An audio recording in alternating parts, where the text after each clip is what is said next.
Hello, and welcome to another art camp video. Today we are going to be creating wildflower gardens using a technique called crayon resist or wax resist. You will need wax crayons, cardstock or other kind of heavy paper, a water-based paint such as watercolors or tempera, and pencil crayons. Before we get started, let's all take a deep belly breath and exhale slowly, reminding ourselves that this is just play. We are just having fun, and there are no such things as mistakes when it comes to art and creativity. So to begin, we can add some of our flower shapes. So here I'm doing a sun-shaped flower. I start with a circle. I do the 4 even lines to show me where to do my 4 first petals. Then I add petals in between each of the first 4 petals. And because it's a sun-shaped flower, I add petals in between those. They're kind of hidden behind them. And that makes my sun-shaped flower nice and full. And then I take a wax crayon and color in the flower. Make sure to try different colors and layering together because just like pencil crayons, the more colors you add, the better. I put some dark color for the center of the flower and I create a stem and a leaf. So we're going to move on now to the next shaped flower. So this is another sun-shaped flower, but I'm going to make the petals a little more rounded. So I start with my 4 sticks sticking out, my little lines, and I make a petal around them. And then I add petals in between each of the first 4. And then at the very end of making this shape, we go in and we add one more set of petals that's kind of peeking out behind. And there you have it. This one, because I changed the shape of the petals, it looks more like a daisy or an aster. And then I color it in with a few different shades of the same color, because just like pencil crayons, wax crayons can be blended. I add leaves and a stem. And then I'm going to move on to bell-shaped flowers. Now you can check out the watercolor flower shapes video for more in-depth on how to do the bell-shaped flowers. But I start with upside down bells that are kind of placed moving down where my stem will be, and I put 2 buds up top of unopened flowers. I thought the flowers on the left, maybe I could see them, they were angled more toward me, so I made the openings more visible. And then the flowers on the right, they're kind of facing away from me, and you can play with this. There's no right or wrong way to do it. See which ones you like best. And then I color in with wax crayons. Make sure you're putting a pretty decent amount of wax on your paper when you color these flowers, because we will be painting over them with water-based paint. And as we do that, the water-based paint will go in any area where you have not put wax, as the wax resists the water, and it will create a really cool effect. The more wax layers that you add on, the brighter and more vibrant your flowers will be, and the more they will stick out from your background. Then I added a stem and some connecting stems to hold the flowers. First I did it in pencil crayon to get the shape the way I wanted it, and then I went over it in wax crayon. Remember, the wax is what's going to resist the water, and it's going to create a really cool effect. So I've done that. I'm doing another layer of wax just to make sure that my stem sticks out from my background. And then I'm going to move on to scribble flowers. Now, these are fun. There's no way to get them wrong. You were doing a circle-shaped scribble. Watch me do it here. Get my pencil crayon ready, and I just do a scribble. And then I do a slightly bigger scribble.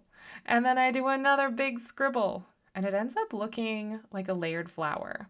So play around with these. They're pretty fun. I did them with pencil crayons first, of course, and then I went over them with different colors of wax crayons. And I tried to do layers and add a variety of colors to see what effects I could achieve, because mixing colors is very fun and it's a good way to learn what you like as an artist and what your personal style is. What colors do you like to blend? So those are my scribble flowers. I may come back and add more later, but play around with the scribble flowers. And I thought, maybe it could use an extra sunflower. Remember, you don't have to copy mine at all. These are just ideas. So watch this for ideas and then try some of these yourselves. So I did the sun-shaped flower, but I did the center an oval because the sun-shaped flower in this picture is facing away from me. So experiment with that. What would it look like? And go observe some flowers. What do you see if they're facing away from you? They're not facing directly at you. So that's my sun-shaped flower, my sunflower facing away from me. It's facing up a little bit. And then I did some more scribble flowers because they're really fun. You could just do the whole page scribble flowers if you want. It will turn out quite interesting and I'd love to see it. I like scribble flowers so much that I decided to devote the rest of the space that I had on this paper to making them. So first I played around with some orange centered, yellow outside scribble flowers, and I added a stem with some different blended colors. And then these ones are kind of interesting. They're like a snowflake or a star that's just lines crossed over like you would make almost an asterisk. And then I took a different color and I scribbled around the outside of that asterisk, of that overlapping lines, and made these little kind of star-shaped scribble flowers and added my stem and my leaves. The next part that I moved on to was adding grass, background grass, out of control, growing knee-high grass of all different shapes with leaves and all sorts of things. And these I did not plan, I just went for it. The whole point of this piece is to capture the energy and wildness of an out-of-control flower garden. This is not a garden that has been beautifully weeded. This is a garden that is a riot of colors and shapes. I encourage you to get outside and find spaces like this.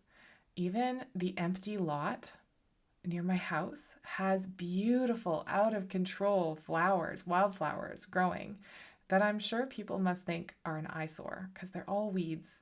But when you look closely at them, they're so alive and it's so fun. They're all over the place. They're unpredictable. So you can fill in your background with some of these unpredictable shapes. Here I was just having fun blending colors. I wasn't even sure what it was going to be. You can add leaves. You can add different grass, all sorts of things. I'm going to talk a little bit about the importance of just letting it be what it is and not worrying too much about it. Because I was definitely judging the stem on the far left here when I did it. But when I look at the picture, it's totally perfect. So let go of any judgments about how you think your wild garden should be and let it just be wild. Definitely make sure you've added a lot of layers of wax before you move on to the next step. So here you can see me going over my grass one more time just to add another layer of wax, mix in some other colors, different shades, different shapes. And remember, there's no right or wrong. So go over your flowers, add backgrounds, which ones go behind. So are there some things peeking behind the flowers? You want to, whatever you drew first is in front, and then as you move backwards, you add more. Whatever you put on there is going to be behind what you've created. And here I went over and added just a little bit of blue to all my greens, because why not? Play around with it. and some more flowers behind. So see how I've added that one? I think, okay, that's where it would be going behind the flower. I'd like to drag my crayon over so that I make sure that I would be getting all the parts. So that curly weed goes behind the sunflower, just to add a little bit of dimension to your picture. It's a good skill to practice. And I keep adding more. Now yours isn't going to look like mine. Yours is going to look like yours, which is perfect. You want to fill your page with as much color and shape and wax as you can before you move on to the next step. And the next step is paint. So I started by painting the color of the flowers over each flower. I didn't notice that this made a whole lot of difference, but it helped me get the consistency I wanted for the paint. You want the paint to be pretty diluted, pretty watery. Again, watercolors are best, but tempera paints work too. So I went over each flower with a similar color to what the wax was, and this filled in any spots where I'd missed with the wax, and it creates a pretty cool effect. You can see how my paint is beating up on the wax. It's resisting, the wax is resisting the water. And I took a tissue and I would dab at my wax to take the extra paint off. So then you want to do the background. I chose blue for the sky, but you could choose any color you wanted. You use a lot of water. And this was the biggest brush I had on hand because I was away when I filmed this one. But you want a biggish brush to do your background, and you want to use lots of water in your watercolor paint. You will notice here I was actually painting water first and then going over with some diluted paint. Experiment with what you like best. What do you like best? Do you like to paint the water on first and then paint the paint on top of the water? Do you like to put the paint layer directly onto the paper? This is about finding what you like as an artist. So try a couple different things. I was blending different shades of blue in and filling in all the spaces, all the white spaces. Now you can see that the paint begins to bead up while it resists on the wax, and all you need to do is have a piece of tissue and gently dab your wax creation with your tissue, and it'll remove all of that extra paint. All right, and then I went through experimenting with darker blues, less water, more water. What do you like? Because this is your piece of art. So the 2 steps are draw with wax crayon, add a lot of wax to your paper, and then paint on top of it with a water-based paint. And it creates this really cartoony looking illustration that could be out of a children's book. I love it so much. I would love to see what you create, how your wildflower gardens turn out. I encourage you to find some wildflowers or a garden that's allowed to be a little bit unruly and observe what you see. Take it in, smell it, look at it, observe it, and then use that to help you create. So that is my wildflower creation. I would love to see yours, but no pressure. You can send me a picture of what you've created to the email address in the description box for this video, but no pressure. It's all for fun. Thank you so much for creating with me. Have a beautiful day.